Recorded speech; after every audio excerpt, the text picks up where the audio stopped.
with nothing more than my Yahoo email address. I sent out 60, 70 emails to people who I thought had money who might be interested in multifamily. And it was a great lesson on how not to raise money. There is a new American dream. One that doesn't involve working till you're 65 before you start enjoying life. If you're someone looking for ways to regain control over your time and check off that bucket list now, you're in the right place. We share tips from experts on investing, personal finance, and mindset so that you can finally have the freedom to work less and live more. This is the Freedom Investing Podcast with your host, Kris Toribio. What's going on, everyone? This is Kris Toribio with the Freedom Investing Podcast, and I'm so happy you're here to join us for another amazing episode. If this is your first time tuning in, welcome to the show. Please make sure to hit the subscribe button so you can stay up to date with our latest episodes. Moving on to today's guest, we have Timothy Lyons. Tim is a 17-year veteran of the New York City Fire Department and currently serves as lieutenant in the borough of Queens. Until recently, he also worked full-time as emergency room nurse at a level 1 trauma center. He brings years of real-world management and leadership experience to his real estate investment career. Tim's initial goal with real estate was to create passive income and, in turn, be able to spend more time with his wife and 3 little girls. After partnering on a multifamily property, he saw firsthand the power of real estate investing as an opportunity to create passive income and build wealth for his family. He started Cityside Capital with the goal of not only growing his own portfolio, but also to help others realize the power that real estate investing can have on creating passive income and building wealth. Currently, Cityside Capital is partnered in over $600 million of commercial real estate assets, including more than 4,000 multifamily units. Tim has also invested as a limited partner in 256 multifamily units in Texas and in a large open-air retail center in Tennessee. Nonetheless, Timothy Lyons, I'm a huge fan of you. Welcome to the show. Before we dive into it, give us a quick 2-minute rundown of who you are, your background, and where you are in your journey to achieving time freedom. Well, Kris, it's been a long time coming, but thank you for having me on your show. So happy that we had a chance to meet out at that conference in California this year. So here's to a long relationship with you and your team. So I'm just a regular guy, right? I'm a New York City firefighter. I'm a former ER nurse, and I'm a dad of 3 little girls. I coach their teams and do all the normal things. Yet I had these 2 incredible jobs that I had purpose and fulfillment. And, I bounced out of bed all the time because every day was new. It wasn't some dreadful, mindless job.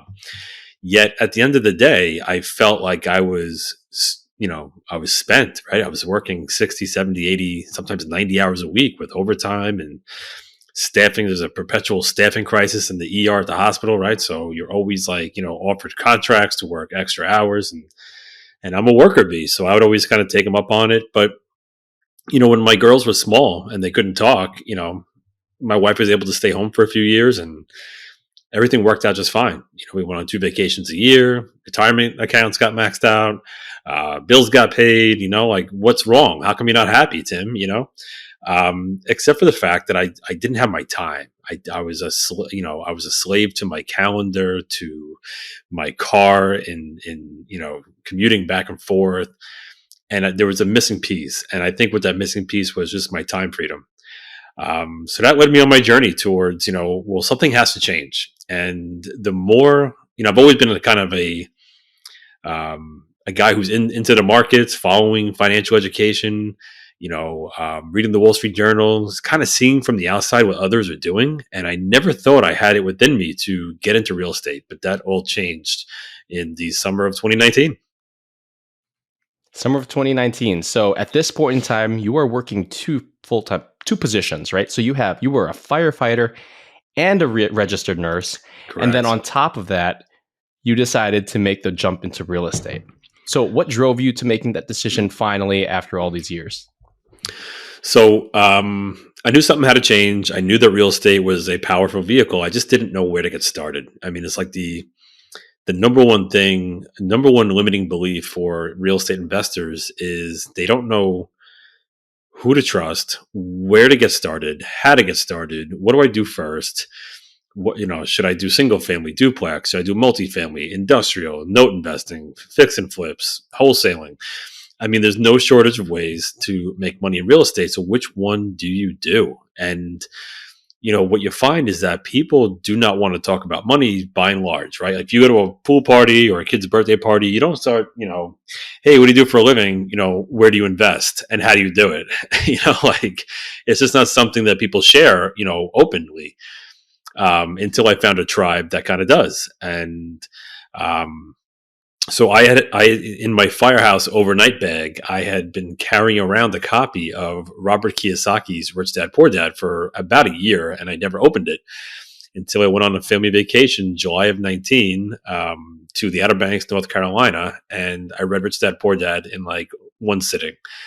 And that book literally changed my life. And I remember I closed the book and told my wife, I'm like, babe, I'm going to be a real estate investor.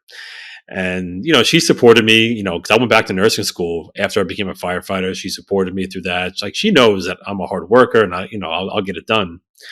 So she's like, listen, I want nothing to do with real estate, but I fully support you in, whatever you're going to do. So that was July of 19. By November of 19, I'm closing on a 3-family rental property out of state with a friend of mine. Because I was scared. I wanted to partner with somebody. I wanted to, be in a triplex where I knew that if one person moved out or 2 people moved out, I'd still had some capital coming in to pay the bills. It just made sense to me. That's where I wanted to start from. But very quickly, and I also wanted to be a landlord too. I wanted to get that. I wanted to have that experience of being a landlord, of getting that call, the proverbial 2 a.m. toilet, backup that never happened to me personally, but I wanted to have that kind of that experience. And I'm not a handy guy, so I really had to fight my way through the first floor rehab that I did with a couple of friends of mine. New LVP flooring and painting and new hardware and new light fixtures. So some new sheetrock. Like I really I wanted to do that stuff. But then I realized that there was cash flow coming in. I did better on my taxes. My wife had proof of concept. I had proof of concept. And I'm like, babe, let's buy 30 of these things, and we can cash flow and we'll be on easy street. But what I realized was that my capital would run out well before then, right? I had enough in the bank to maybe do 1 or 2 similar type purchases. And I'm thinking to myself, why am I going to invest in 1920 built wood frame triplexes, when I could probably do something different and be more scalable? That got me into, podcasting and real estate meetups, and multifamily kept on coming up on the radar. But multifamily sounded hard. It sounded like something a Wall Street analyst should be doing, not like a firefighter ER nurse combination. Like, they were talking about spreadsheets and net operating income and profit and loss and above the line and below the line expenses. And I'm like, what are these guys talking about? And I really could have really walked away, but I was defiantly committed to understanding how it worked, because when you hear these podcast stories of regular folks, who are making it happen, I said, if they can do it, I can do it too. So that's when I made the pivot into multifamily. That's a great pivot and great decision on your behalf. And what has that meant for you long term? I mean, you were coming from being a personal landlord, managing and doing your own rehabs, and you said this was also not very close to your home, right? This was this is in a different market. Yeah, so this was in Connecticut, and I live in New York, so it was at least an hour and 15 minutes away each way. So there was a time commitment. Working 2 jobs still at that point. My wife was like, Tim, I thought this was going to be like a passive investment. Now you're doing 3 jobs essentially. So right around March of 2020, I walked away from the hospital. I kind of affectionately say that I retired from nursing. And my colleagues at the ER always remind me that I walked away from nursing 3 weeks before COVID came onto our shores. So they thank me for that. Oh my gosh. But I had to choose, I couldn't do 3 jobs, but I had to choose where am I going to spend my time? Where's the highest and best use of my time? And to me, that was going to be in real estate. So I decided to get a coach and a mentor for multifamily, March of 2020. I just knew, like, hearing the stories of how residential units that are 1 to 4 units are valued, and then how you can force appreciation with commercial multifamily real estate. It really moved the needle for me, and it incentivized me to learn how to do that. And that's what I did.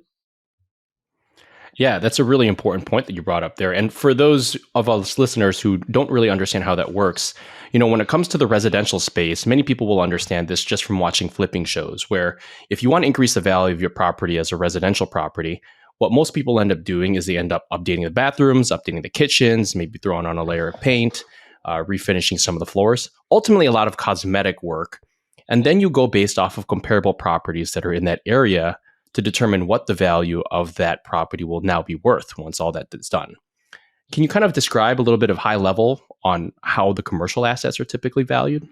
Sure. Yeah. So the 1 to 4 unit space, just like you said, right? Whatever your neighbor's house sells for, 1, 2, 3 mile radius, that's pretty much what your property is going to be selling for. So you really don't have a lot of control. But then, you could have in commercial real estate, which is 5 units or more. So picture 100. All right. So for example, take 2 100 unit multifamily complexes built on the same day by the same builder with the same finishes. The property on the left is run by a professional property management company. They have systems, they have technology, they have on-site maintenance, they have a leasing agent. And the property on the right is bought by a mom and pop owner or an out-of-state owner that doesn't really have, systems and processes in place to run that asset. Well, they could be running the same amount of time, say 5 years, and the one on the left is going to be drastically more valuable when it sells than the one on the right. Because when you buy a multifamily asset, you're essentially buying a business, right? You have revenue, you have expenses, you have net operating income. And that net operating income, the NOI, is really how valuable that property is. So if you can increase rents, if you can, have other income items such as laundry or Wi-Fi or covered parking, and you can bring in more revenue and minimize the expense, thereby creating more value for the net operating income. That's how you really it's called forced appreciation. You can force the appreciation of that asset. And it's standard. It's not like shady. It's not like, you're doing something wrong. It's just that's how it's done in commercial real estate. So when I found that out, I'm like, holy Christmas, like you could literally, on a spreadsheet, have a certain amount of assumptions. And if you buy an asset that's, under rented by even like $100 a unit, and there's 100 units, I mean, that's a lot of money to be added on to the bottom line, right?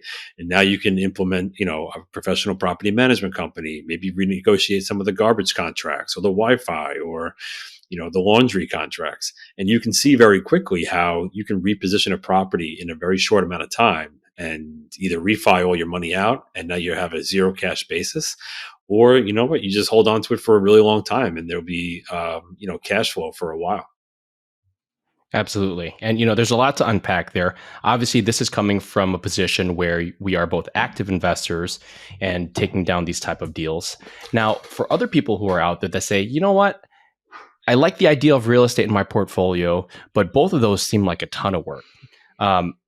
What does that mean for a passive investor or someone who wants to simply take their money and place it into an asset where they don't necessarily have to do any work, but still gives them an opportunity to diversify their portfolio into this asset class? Yeah, that's how Cityside Capital was born, because a lot of us are just too busy, right? I mean, we have, if you have a 2 parent household, usually both parents are working. If they're highly paid, that means they're probably working a long time.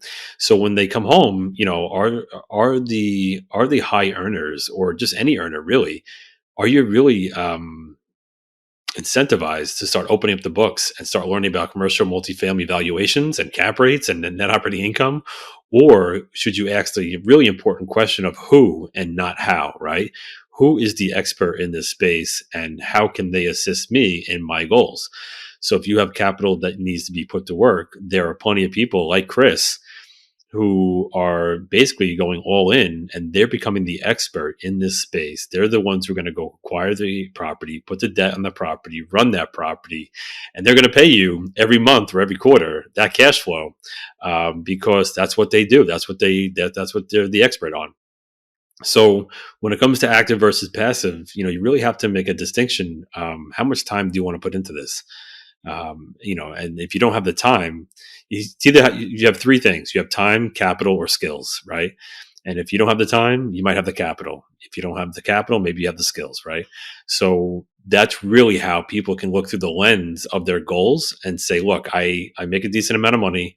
I know I should be in real estate. I don't have the time or the wherewithal to learn it and do it and be active, but Kris does. So I'm going to put my money with Kris, and he's going to take all the heavy lifting off my plate. And I'm going to retain all the benefits of cash flow, appreciation, amortization of the loan, tax benefits, and a hedge against inflation, which is all too important these days. Absolutely. I mean, with inflation going on at 7%, and especially when you take a look at the comparables, which is the stock market, and seeing how that's been getting hit pretty hard recently. I don't know about you, but when it comes to the real estate portfolio, that's actually almost a good thing in that sense, because you're seeing that the valuation of your property is going up. And if expenses start to go up because of inflation, well, so do rents. And that kind of serves as that hedge against the decrease in the value of the dollar over time. Yeah, I just want to stack on top. People ask me all the time, "Hey Tim, I hear real estate is a hedge against inflation. Like, what does that mean, right? If there's a recession, how do you raise rents during a recession?" And there's a lot of stuff in the news, and I think if you don't understand the macroeconomic side of real estate, it's hard to imagine that you can still raise rents in a recession. But rents are a lagging indicator of an economy. So when there's a year-over-year rent growth of say 15 or 20%, like that doesn't get priced into the market on day one, right? But the value of multifamily is every year your lease expires, right? And then you need to either renew that lease at a different rate, or you need to move because maybe the rate is not something you want to pay. So, say if you were renting a unit at $1,000 a month, and there's been tremendous rent growth, and upon renewal, they say, well, guess what? Now it's 1150. You can say, all right, well, I'm going to go test the market someplace else, or you're going to pay that 1150. And the operator or the investor didn't have to put any capex dollars into that unit, and they just captured $150 in increased rent per unit per month. That's how you force appreciation. That's where the value creation in multifamily is so powerful. So that's how you hedge against inflation. And I think, as we all know, when the prices go up, they really tend not to go down. Right? When's the last time your landlord called you and said, in economic good times or economic bad times, said, "Hey, listen, I know you're paying $1,100 a month in rent, but why don't we call it $850 next month? I'll give you a break." Right? So it just tends not to happen. Yes. And, we're kind of getting into the topic of economics here, but at the same time, it ultimately just comes down to supply and demand, right? Affordability has become a big topic of conversation recently. And much of that is in relation to the lack of supply of housing that's in the market relative to demand that's out there. And given the amount of liquidity that was just pumped into the market on behalf of the government, a lot of people are trying to purchase something that there's not very much supply of. So what ends up happening is, now, the amount of people who are capable of becoming homeowners has gone down, but from someone who owns an asset class like a multifamily apartment complex, that's actually in the benefit of that person, because now that those people who were about to become homeowners are now just stuck becoming renters. And that actually increases that demand for that asset class as well. But, talk to us a little bit, transitioning back into what your life was kind of looking like at the time when you first started. You were working as a firefighter, you were working as a nurse, and then you were also managing the rehab on that property in Connecticut. What transition did you kind of experience when you shifted over into larger multifamily deals? Yeah. So when I found out the value of multifamily, I thought I was going to take down like a 12 unit with my brother and my dad, maybe a friend of ours. And I just wanted to learn how to do it. I want to learn how to underwrite. I want to learn how to, evaluate a property, because, I didn't want to bite off more than I could chew. I'm a very kind of conservative kind of guy. And the 1 to 4 unit space, I understood and I could do it. And I had the proof of concept. So I really had to have that mindset shift of becoming Tim the fireman, Tim the ER nurse, to Tim the investor, because I still was like, man, this is kind of surreal. Like, I've always wanted to do this, and now I'm doing it, and now I'm getting to multifamily. And, during the process, I had a mentor, and he was, after a few months of working with him, he was doing a 43 unit syndication, it's called, which is nothing more than a group investment. Passive investors, also known as limited partners, coming into a deal to get those returns, to get that cash flow, to get that appreciation, right, and all the tax benefits. And I had never really, I've heard of it, but I never really knew about it. But he's like, "Hey, Tim, I want you to come alongside of me in this deal, and I want you to learn how to do syndication." I said, "Oh my God, thank you so much. What a opportunity of a lifetime." So I kind of got a front row seat on putting together a syndication on a $5.7 million 43 unit asset in York, Pennsylvania. And at the end of that deal, when it was time to raise the capital from investors, Kris said to me, "Do you want to give raising money a shot?" And I'm like, "Oh, dude," I'm like, "do not count on me for any sort of money." I'm like, "I don't know if I can raise $5 for this deal." Like, I just had no idea what I could do. And he's like, "No," he's like, "I want you to come out of your comfort zone. This is how you do it." Like, and I'm like, "Oh, all right." So like with nothing more than my Yahoo email address, I sent out like, I don't know, 60, 70 emails to people who I thought had money who might be interested in multifamily. And it was a great lesson on how not to raise money. So, Can you kind of dive into that a little bit if you're able to? Yeah, so like I had a summary offering, right, a pitch deck, and I had like a one pager that outlined the deal, and the PDF version, so I attached them to an email, and a lot of the people I had, friends, family, college roommates, stuff like that, colleagues, and firefighters are really good at like a good ribbing, they like a good joke, so. After that email went out, I was deemed Lieutenant Madoff after Bernie Madoff and his Ponzi scheme. Like, dude, like, what are you doing? Like, I thought you were a nurse, man. Like, what's this email about? But then, like, the other folks were like, "Tim, like, I love what you're doing, and this looks great, but let me know on the next one, because I just don't want to be the first one. I don't want to be the canary in the coal mine."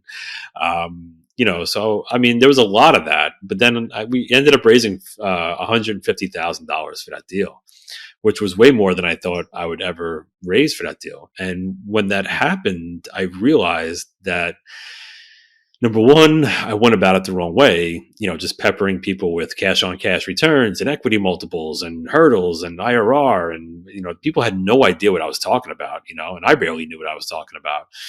But people don't want to hear that. People want to know more about how the asset class of multifamily can help them and guide them in their goals towards investing in real estate, or, just creating multiple streams of cash flowing assets and capital preservation. And they want to hear more of the story behind it versus, the deal specifics, I guess I should say. So that was a really great lesson for me to learn. But I was able to raise some money, and then the law of the first deal kicked in. And about a month after that, I was doing 144 units down in South Carolina. And I finished out 2020 with 148 units in Sarasota, Florida. Each one of those deals, I raised over I raised over $500,000 for each of those next two deals, because people were starting to watch and people were interested, and the conversation started. "Hey, how do I get involved? How does this work? Explain the whole thing to me." So I spent a ton of time on the phone. Didn't have a website, didn't have anything like that. And I realized that I could probably build a business around this pain point of people not knowing where to go with their capital if they want to be involved in real estate. And, that was the birth of Cityside Capital. That's fantastic. And especially coming from the healthcare industry, I've also experienced that firsthand, is that, there are many people here that think that their retirement accounts are the primary source of investing. It's like, "Oh, well, I'm going to just stash aside X amount of money per year out of my paycheck, and our company is going to match it. And once I turn 65, hopefully I'll have a nest egg large enough where I can retire off of." And I think having this opportunity to educate our fellow colleagues on, you don't have, first and foremost, you don't have to wait until you're 65 to be able to have that lifestyle flexibility that you've always wanted. But two, you can potentially offset those gains that you were going to potentially make off of the stock market and achieve those at a much faster pace just because of the type of return metrics that you can get through real estate investing, which is huge. Yeah, not that I'm an old salty dog here, but early on in this whole, capital raising space, I spent a lot of time defending, multifamily or defending real estate returns. And I finally had to tell myself, if people aren't ready to hear these types of returns, or they're not ready to understand this asset class, I can't spend a lot of time convincing them about it, right? So that's where I started writing those blog posts and doing some videos and going on podcasts and really trying to get the word out that there's so much more available to you if you just dig in and do a little bit of financial education outside of the Wall Street, world. Is there a place for equities? I think so. Like, I'm never going to really trash the Wall Street casino that some people call it. Like, I think there's a place for it. I still own stocks. I have a 401k still with the firehouse. Like, but I did blow up my, hospital 403b, and I used that, a lot of that, to invest in multifamily. So, but there's a whole financial education piece that I'm so passionate about, because really, before I got onto this journey, I didn't know about that, right? I didn't have a tax strategy. I didn't know that being a W-2 employee or a 1099 employee meant that I was paying the highest amount of taxes, yet I had no write-offs, right? I was in the wrong side of what's called that cash flow quadrant, which is a great book by Robert Kiyosaki. I didn't know any of that. I didn't know that there was 3 buckets of income, right? Your earned income, your portfolio income, and your passive income. And there's so many tax benefits to offset your passive income that it's incredible.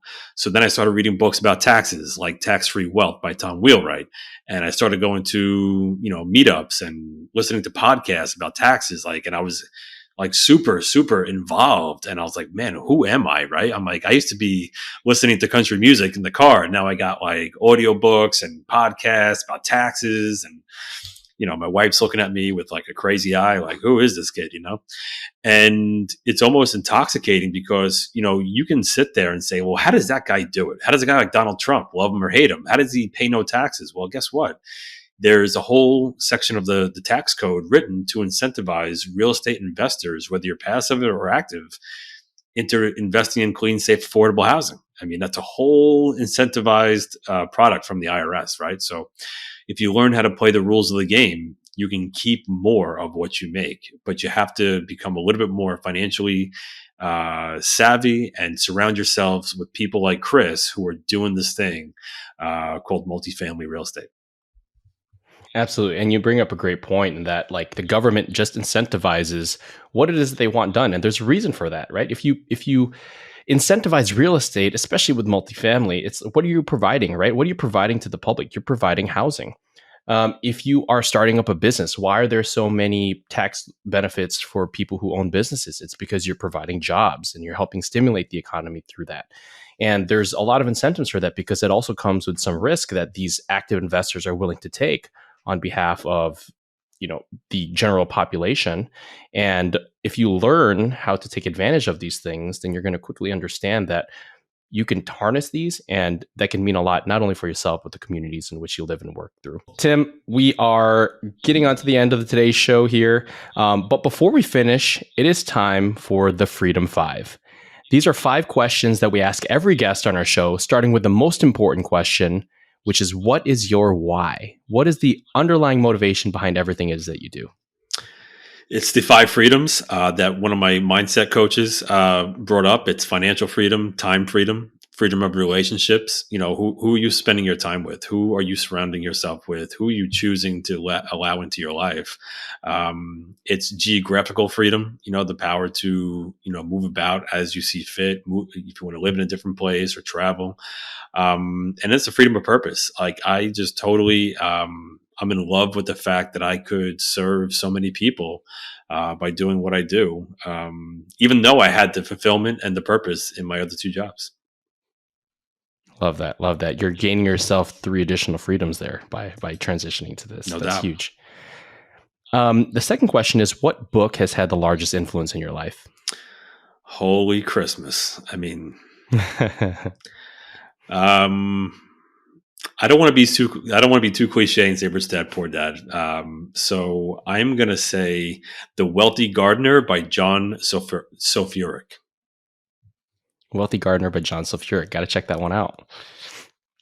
All right. The third question here is, what is the most impactful thing, piece of technology or a habit or a person that has helped in freeing up your time?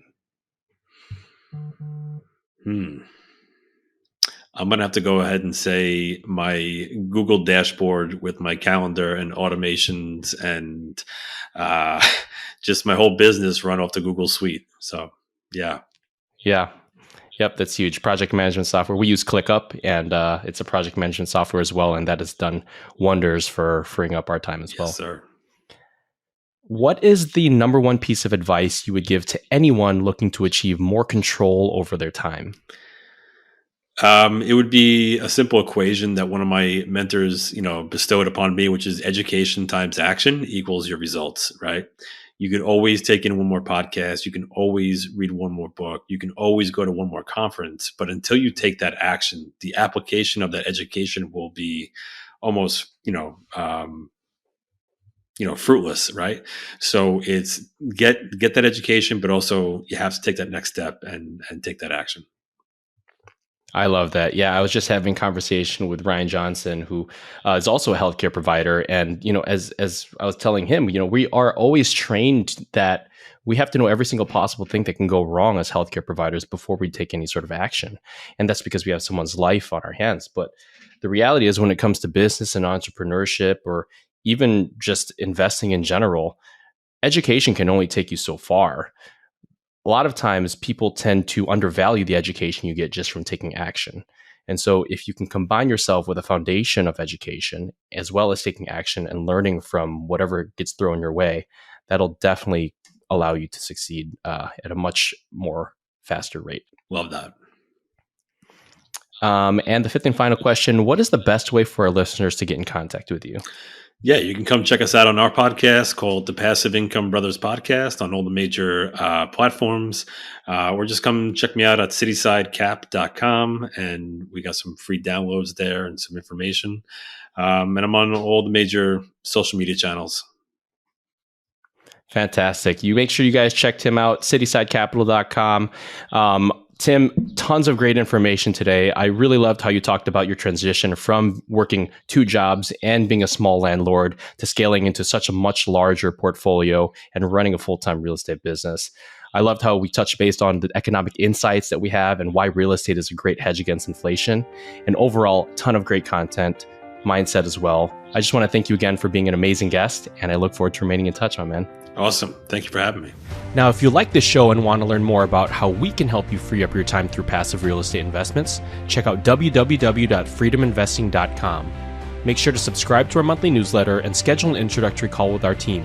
We also have a free 7-day course on what passive real estate investing is and how to get started so that you can start your journey towards earning back more time in your life. To all of our amazing listeners here on the Freedom Investing Podcast, my name is Kris Toribio. Till next time.